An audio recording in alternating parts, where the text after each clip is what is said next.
On Earth 616, in 1980, a man walks into a small town in Missouri. He has a human face, a warm smile, and the kind of effortless charm that makes strangers feel like they've known him for years. Nobody in that town knows what he actually is. Nobody would believe it if they were told. His name is Ego, and that name is not an attitude. It is literally what he is, Ego, the living planet. Long before he ever set foot on Earth, before he ever wore a human face, Ego was something the universe had never quite seen before. A celestial consciousness that woke up alone in the dark of space with no body, no world, no one else around. Just a mind becoming slowly aware of itself. We've talked about the Celestials before, those ancient, godlike, cosmic beings that existed since nearly the beginning of everything. Ego was one of them, but different. Where other Celestials had form and purpose from the start, Ego began as nothing but a brain, a raw point of awareness drifting through the void. Over millions of years, he taught himself to do what no other being had done. He reached out with his consciousness and pulled matter toward him, shaping it layer by layer until he had built an entire planet around himself. Not found a planet, not landed on one, built one from the inside out, using nothing but his own will and celestial power. That planet was him. Every rock, every ocean, every mountain, all of it an extension of his body and his mind. But a planet cannot walk, cannot talk, cannot reach out and touch other life. So somewhere across those millions of years, Ego figured out how to wear a human face. And when he stood in front of you, you'd never guess you were looking at a planet. And Ego used that body to travel. He crossed galaxies and visited thousands of worlds and encountered more forms of life than anyone could count. But the more he saw, the more hollow it all felt. Other life seemed small to him, limited, brief, unremarkable. He began to feel that there was only one thing in the universe that truly deserved to exist, only one consciousness worth spreading across the stars, and that consciousness was his own.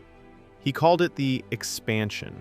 Across thousands of years, Ego had visited planet after planet and quietly planted biological extensions of himself beneath the surfaces. Seeds, essentially, made from his own matter, embedded deep in the ground of worlds across the galaxy, completely dormant, waiting. When the moment came and enough celestial energy was poured into them, those seeds would activate all at once and begin to grow, consuming every planet they were planted in, transforming entire worlds into new pieces of Ego, spreading him across the universe until everything that existed was him and nothing else was left. Every civilization, every species, every living thing absorbed. Not out of cruelty exactly, but out of a kind of cosmic arrogance so complete that other life simply did not register to him as worth keeping. But activating all those seeds at once required more celestial power than Ego alone could generate, and there were no other celestials he could reach, so he decided to make one. So on every world he visited, he took a different form, charmed the dominant species, formed relationships, and had children.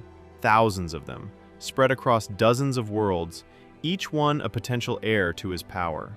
He hired a crew of space pirates called the Ravagers to collect those children once they were old enough and bring them to him.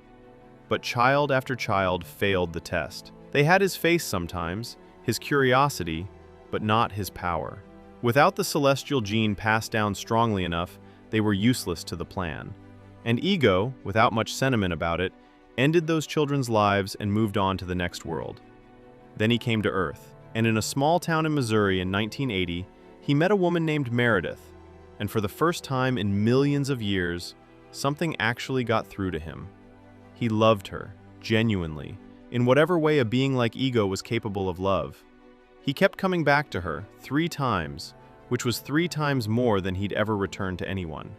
But that love was exactly the problem, because Ego knew that if he came back a 4th time, he would never leave, and the expansion, the entire reason for his existence, would be over. So he made the hardest decision he'd ever made, and he didn't come back. What he left behind was a boy named Peter Quill, born from a human woman and a living planet, the kid who would one day call himself Star-Lord, but that's a story for later. But the 1980s had more in store than one cosmic origin story. And not just on this Earth. Over on Earth 10,005, something had been waiting beneath the sands of ancient Egypt for a very, very long time. His name was En Sabah Nur, and his story didn't start in 1983. It started thousands of years before that. Born in ancient Egypt, En Sabah Nur came into the world gray-skinned and strange-looking, abandoned as an infant because he didn't look like anyone else. A group of desert wanderers found him, took him in, and raised him. They gave him his name, En Sabah Nur, meaning the first one, and that name was more accurate than anyone knew, because he was the very first mutant who ever existed. But the reason that was even possible goes back long before he was born. Over 1 million years before, the Celestials, those ancient godlike cosmic beings we've talked about before, came to Earth and altered the genetic code of early humans, burying a dormant sequence deep in the human genome that would be passed down silently from parent to child across hundreds of thousands of years.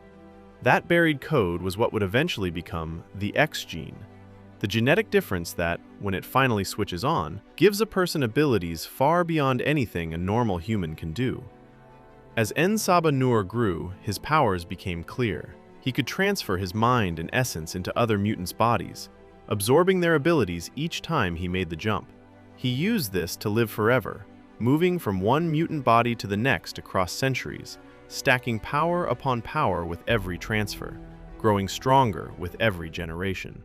Civilizations rose and fell around him, and he was there for all of it, with different cultures worshipping him under different names. And wherever he went, he kept 4 devoted followers by his side, his horsemen, people he personally empowered to serve and protect him. But in 3600 BC, during one of his transfers, his own subjects had finally had enough. Some had grown to see him not as a god, but as someone who had taken too much, a false god who governed through intimidation and kept his people under his thumb. The ritual itself was an elaborate process that took place inside his pyramid, a structure specifically built to funnel sunlight down through its peak and into the transfer chamber below, where that light acted as the power source for moving his consciousness from one body to the next. It was during one of these ceremonies, with En Sabah Nur mid-transfer and completely vulnerable, that a group of conspirators struck, physically blocking the sunlight from entering the pyramid and cutting the power to the ritual before it could be completed. Without the light, the transfer froze halfway through, leaving En Sabah Nur trapped between bodies, and the conspirators then brought the entire structure down on top of him. His horsemen fought back with everything they had, holding off the attackers for as long as they could, but one by one they fell as the pyramid collapsed around them. The last one standing, a woman with telekinetic abilities, used the final moments of her life to wrap a protective shield around En Sabah Nur's body, keeping the falling stones from crushing him as she took her final breath. Because of her sacrifice, he survived, buried, frozen, and suspended between 2 bodies, but alive, sealed beneath the rubble for thousands of years. But stories have a way of surviving, even when the people who live them don't. For thousands of years, En Sabah Nur existed as nothing more than a half-forgotten myth carved into Egyptian ruins. A god king who ruled, who was betrayed, who disappeared. That changed in 1973, when Magneto moved against the president on live television and Mystique stopped him in front of the entire world. Mutants stopped being a rumor. Governments began treating them as a security concern. People started to see them as some kind of second coming or sign of God. Some formed groups, digging into ancient history for answers. In Egypt, a group of people formed a cult around the legend of En Sabah Nur, an ancient being they believed to be the world's first. They called themselves Ashir En Sabah Nur, traced the clues carved into ancient ruins, and eventually found his pyramid. The CIA had been tracking groups like these since '73. One of the agents assigned to that work was Moira MacTaggert. Her story begins the same way it did in the old timeline. She was a CIA analyst who worked closely with Xavier and the first generation of mutants in the early 1960s, through the recruitment, the training, the Cuban Missile Crisis. But what I didn't tell you before is how that chapter ended. Xavier used his telepathy to wipe her memory completely. Every face, every mission, every moment she had spent in that world, gone. He did it to protect the people she knew, but what he couldn't wipe was the shape of the absence itself. Moira spent the years after that with a feeling she couldn't name, a sense that there was a part of her life she couldn't account for. It kept steering her back toward the same work, the same corners of the world where strange things happened around people who weren't entirely ordinary. She didn't know why she was so good at finding them. She just was. That trail brought her to Cairo, undercover, moving through the market in a full niqab. She found what looked like a front, a small outdoor restaurant, people cooking and serving food, nothing unusual at first glance. Then she noticed the tattoos on their necks. She was in the right place. She slipped past them without being noticed. In the back courtyard, one of them stood guard over a rug laid flat on the ground. When she got too close, he gestured her away. This area was private. She caught him off guard with a kick, disarmed him, and put him down before he could react. She pulled back the rug, found the opening underneath, and dropped inside. What she didn't do was cover it back up behind her. Below, she found herself in old ruins buried beneath the modern city, layers of history built on top of each other. And there, visible through the rubble, was the tip of a pyramid.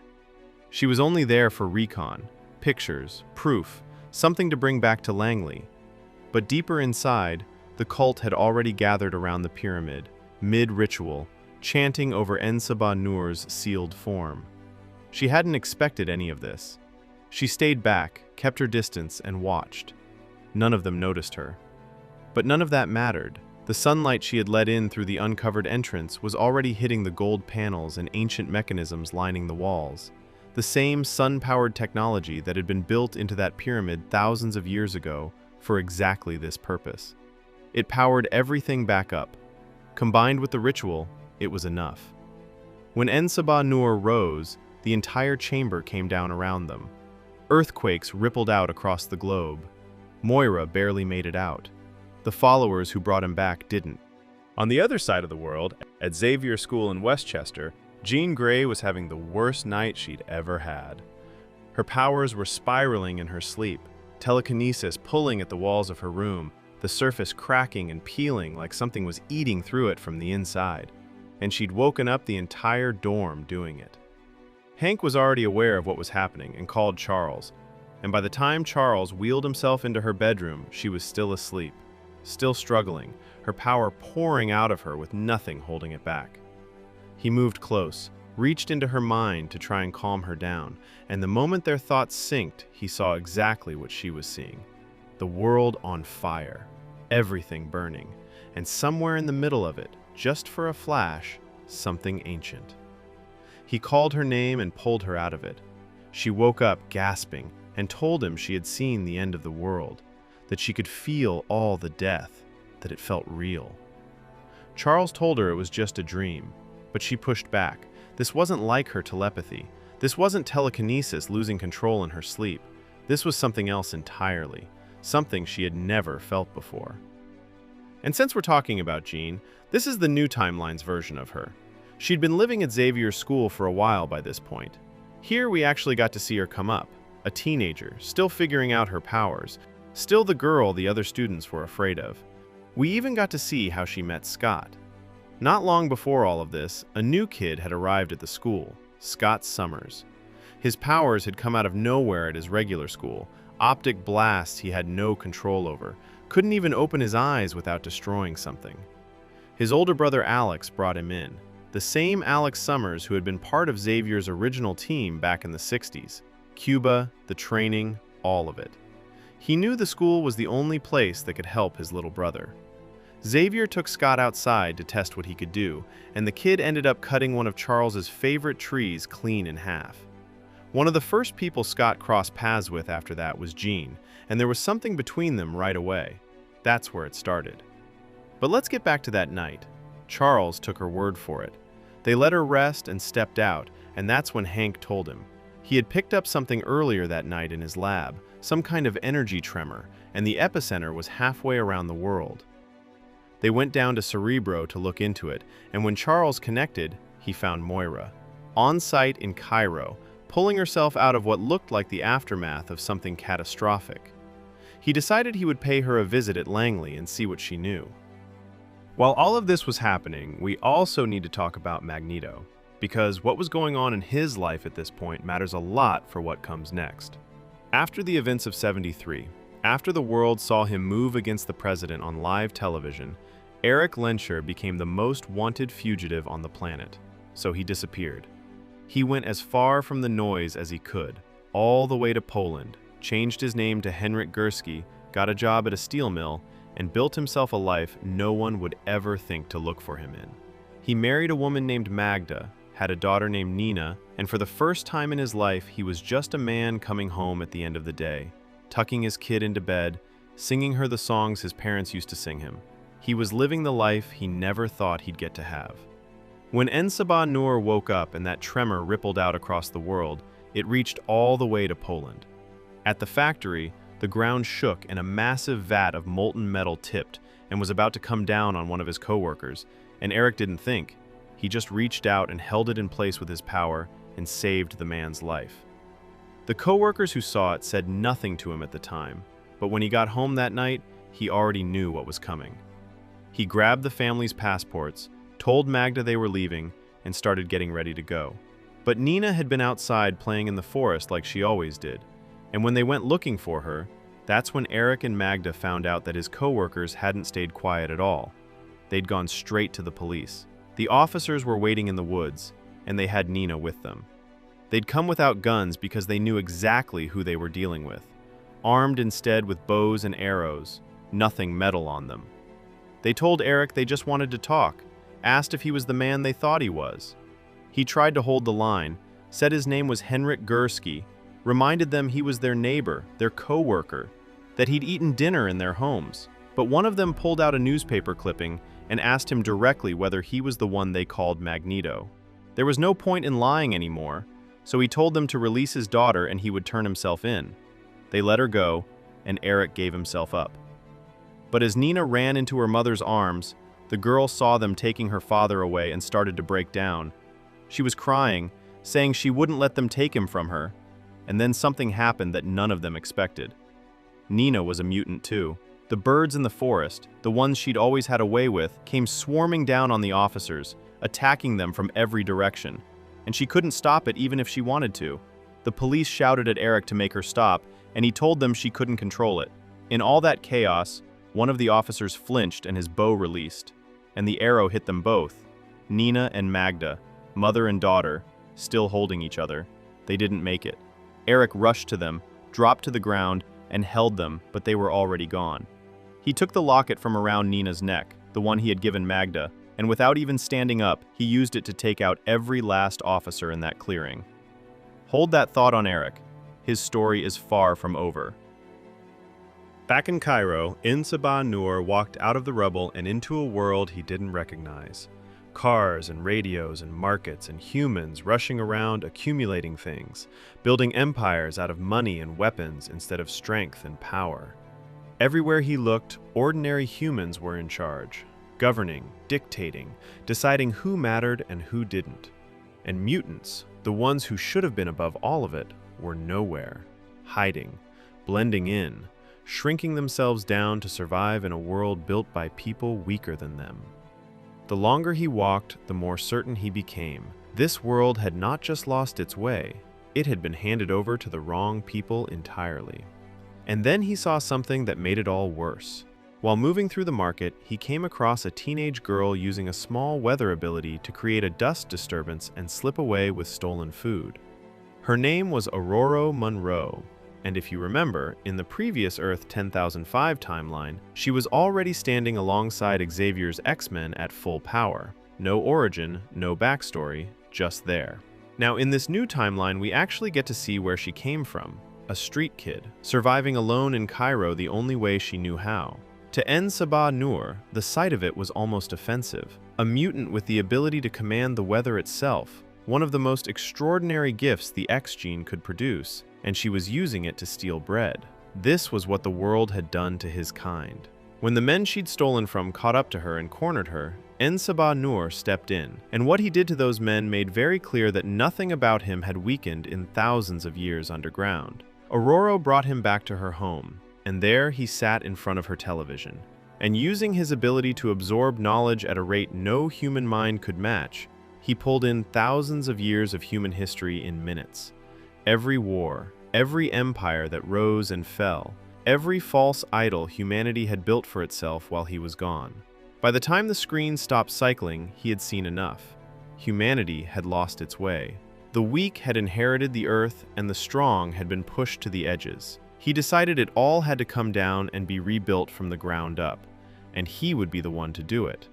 Aurora pushed back, told him you couldn't fix the world by going around eliminating everyone in your way, that there were laws, systems, people who kept things in order. He let her finish.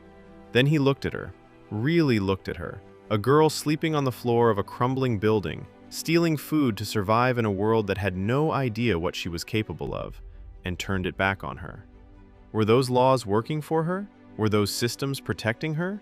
Or had she just gotten so used to living inside a cage that she'd started defending the bars? She didn't have an answer for that. He stepped toward her, placed his hands on her, and reached into the part of her the world had spent her whole life telling her to keep quiet. Her hair turned white, her eyes went pale.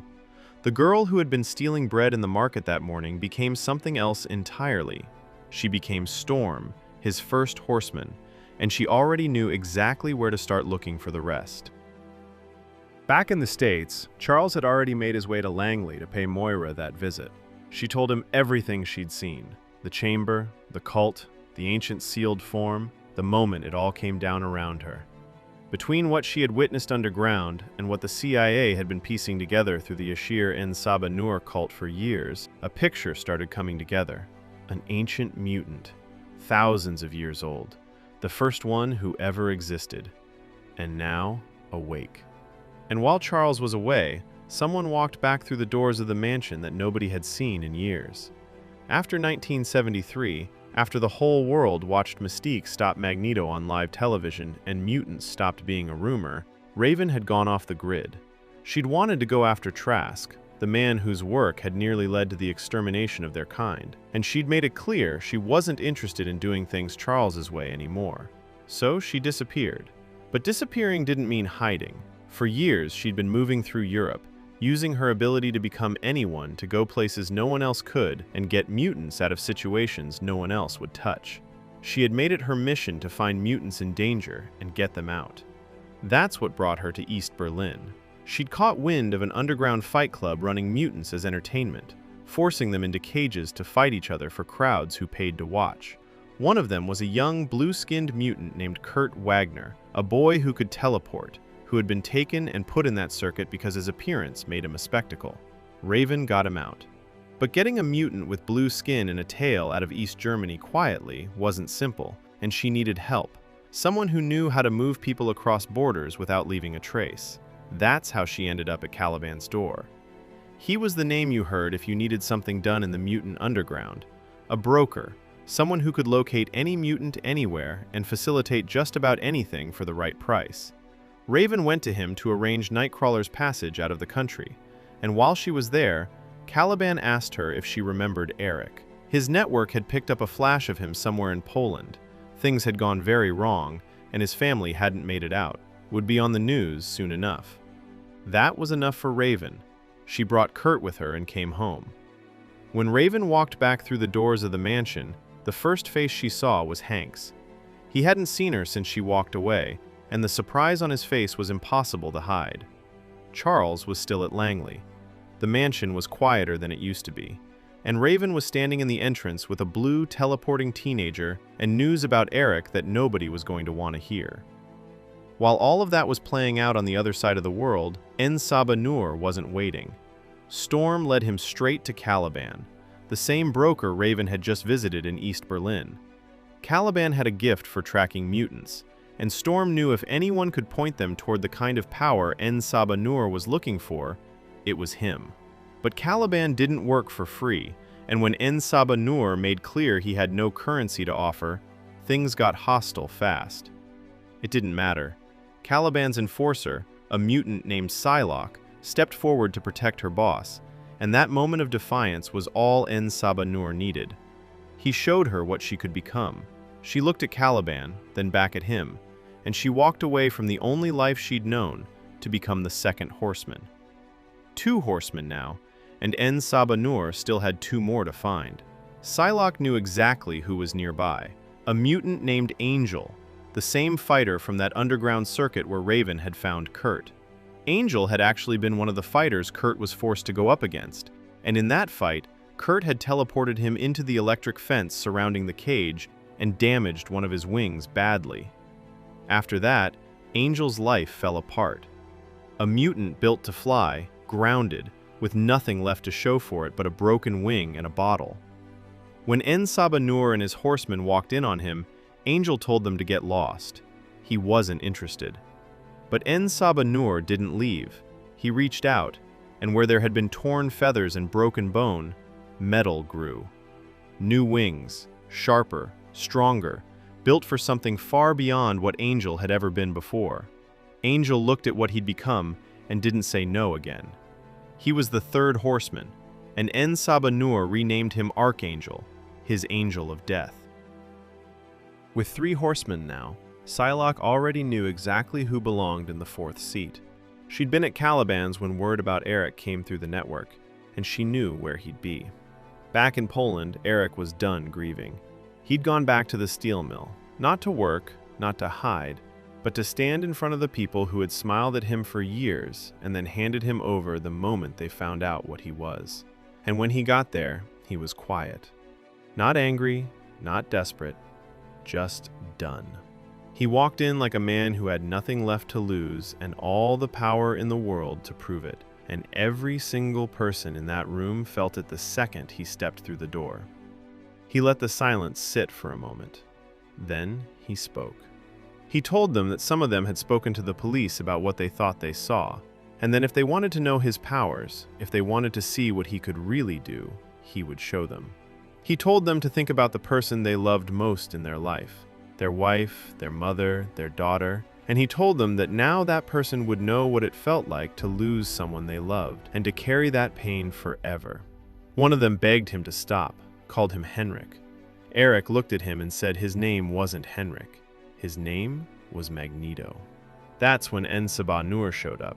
He teleported into the mill with his 3 horsemen standing behind him, and Eric, still holding that locket, still standing over the men who had ruined his life, turned around and told whoever this was not to try and stop him from doing what he came there to do. En Sabah Nur didn't flinch. He looked past Eric at the workers, and before Eric could even turn back around, every single one of them was pulled into the ground and gone. Eric just stood there. Then En Sabah Nur told him he wasn't there for them, he was there for him. And to prove it, he took Eric somewhere no one had ever dared take him before. They teleported to Auschwitz, the camp where Eric's parents had been ripped away from him when he was just a boy, the place where his powers had first broken through. Eric told him he shouldn't have brought him there, but En Sabah Nur wasn't trying to hurt him, he was trying to unlock him. He told Eric to reach down into the earth, to feel the metal buried deep beneath the ground, deeper than he'd ever reached before, and to understand that he had always had the power to move the world itself. And Eric did. The ruins around him began to shake, and everything the camp had ever been started coming apart. Eric didn't need much more convincing after that. He became the 4th horseman. Back at the mansion, Charles had returned from Langley and brought Moira with him. She had seen something under Cairo that went beyond anything the CIA files could explain, and Charles wanted her close while they figured out what they were dealing with. When he walked into his office, Raven was already there, sitting at his desk like she'd never left. They hadn't spoken in years, but Raven didn't waste time on the reunion. She had news that couldn't wait. She told Charles what the world outside looked like from where she'd been standing. Mutants living in fear, hiding, shrinking themselves down just to survive. And Eric, a man who had tried harder than anyone to live a quiet life, had just lost everything all over again. She said it plainly. Mutants needed to stop running and learn how to protect themselves. And Charles needed to be the one teaching them how to do that, not just how to blend in. Charles took it in. Then he gathered everyone and they went down to Cerebro. They needed to find Eric before someone else did. He put on the helmet, expanded his mind outward, and found him almost immediately. The grief coming off Eric was so raw that Charles could feel it from across the world. He reached out and made contact, told Eric he knew what he'd lost. told him to come back so they could help him. Eric wasn't hearing it. He told Charles that just because he could see inside his head didn't mean he understood anything about what it felt like. Charles asked him to think about his wife, about his daughter, about what they would have wanted. Eric went quiet for a moment, and then he said they would have wanted to live. He told Charles he had tried it his way, tried to be like them, tried to live like them, but it always ended the same. They took everything from him. Now he was going to take everything from them, and En Sabah Nur was standing right there when that conversation happened. He sensed the telepathic link, and through it, he sensed something extraordinary on the other end. A machine that could amplify a mind to reach the entire planet. Before Charles could pull out, En Sabah Nur reached into the connection and seized control of it. He hijacked Cerebro through Charles's own mind, and he saw his opportunity. If he was going to tear this world down and rebuild it, he needed to make sure humanity couldn't fight back. Their weapons were the only thing that made them dangerous, the only reason the weak had been able to hold power over the strong for this long. So he used Cerebro to reach into the heads of every military commander, every world leader, every person on Earth with their hand near a launch code, and he made them act. Every projectile, every piece of the global arsenal, sent into space, gone in minutes. Humanity's reach, cut off all at once. While En Sabah Nur was using him as a conduit, Charles was fighting it from the inside, trying to push him out, trying to take back control of his own mind. He called out to Hank to shut Cerebro down, but the machine was locked. En Sabah Nur had it completely. They couldn't turn it off, couldn't disconnect it, couldn't pull Charles out. That's when Charles realized there was only one option left.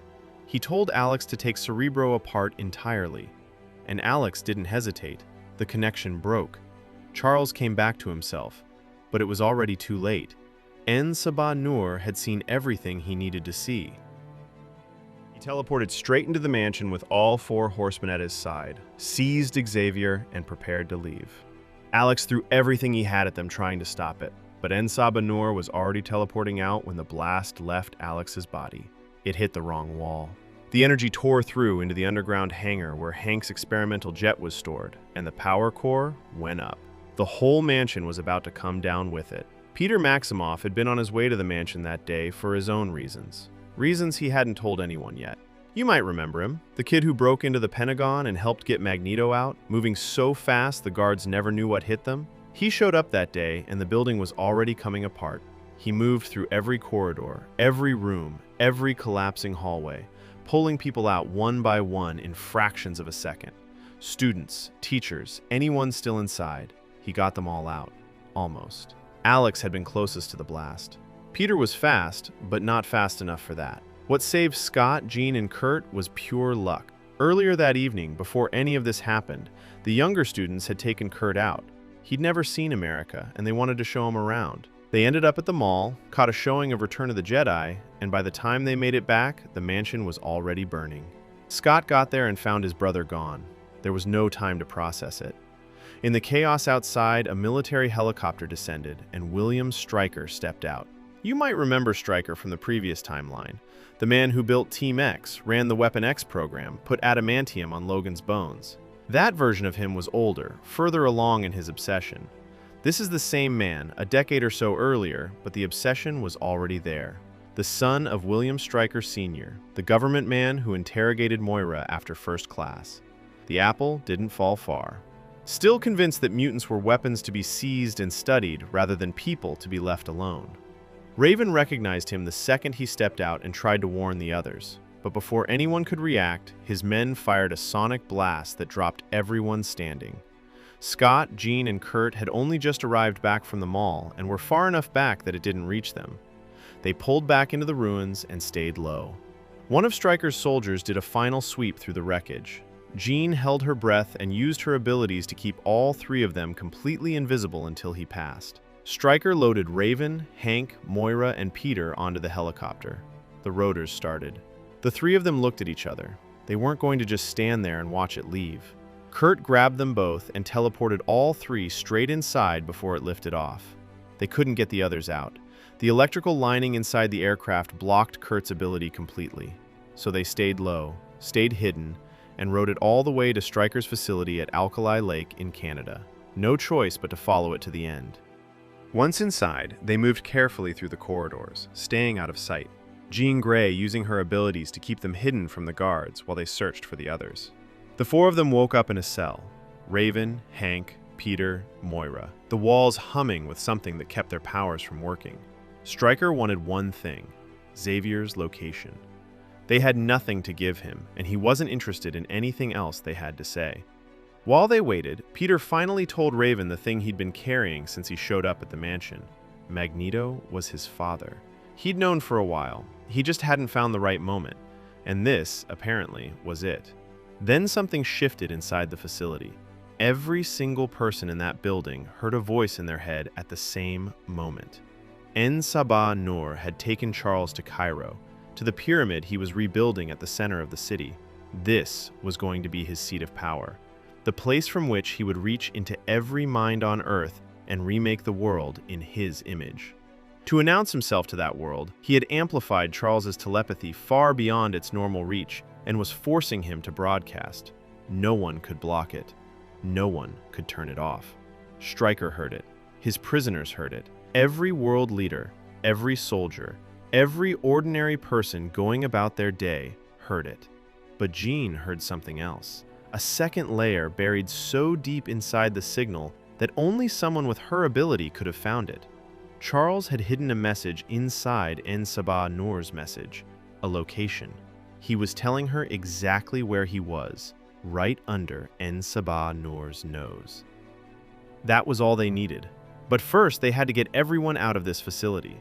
Jean pushed further into the facility, and that's when she felt something she hadn't expected. A presence somewhere deeper in the facility, something alive and in tremendous pain, barely human anymore.